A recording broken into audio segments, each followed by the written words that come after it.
Hey, do you ever wonder about correct hand positions? Well, follow me and find out more.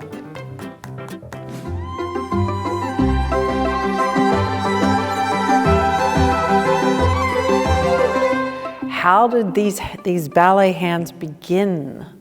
They started in the courts of France again with Louis XIV and the ladies holding their skirts just so delicately and the men holding a hanky. So the positioning of the hands, now if you just have them like this, well, they kind of look like, they could look like mitts. I mean, because our natural hand just falls sort of not in a perfect little flower.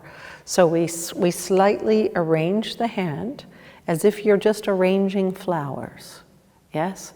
It's like you would take just one little finger in, this relaxed out, and there's no tension in the hands at all, as beautiful, beautiful Shannon will show you.